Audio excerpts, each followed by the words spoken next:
Un véritable ballet d'avion présidentiel sur la base militaire d'Andrews, près de Washington. Les dirigeants sont venus nombreux pour ce sommet Afrique-USA. Le dernier du genre était sous la présidence Obama.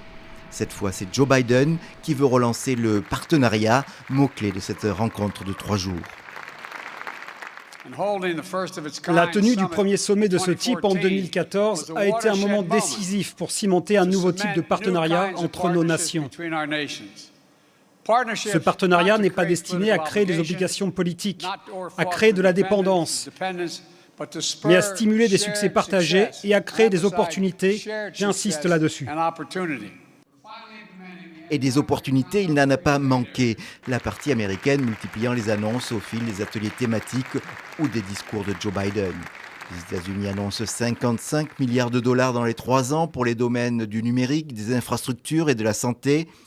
En marge du sommet, le secteur privé américain a prévu des contrats pour 15 milliards de dollars.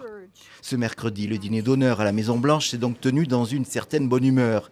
C'est Macky Sall, président en exercice de l'Union africaine, qui s'est chargé de répondre.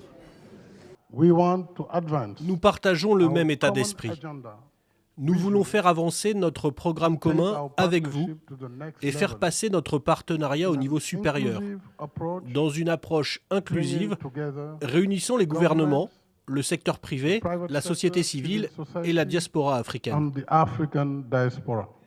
Sans la nommer, le président américain veut reprendre la main face à la Chine, toujours plus active en Afrique.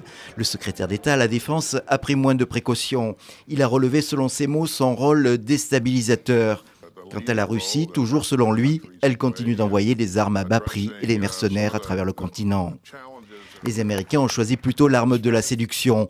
Ce jeudi, dans un dernier discours, Joe Biden en a rajouté. Il s'est prononcé pour une représentation permanente de l'Afrique au G20 et au Conseil de sécurité de l'ONU.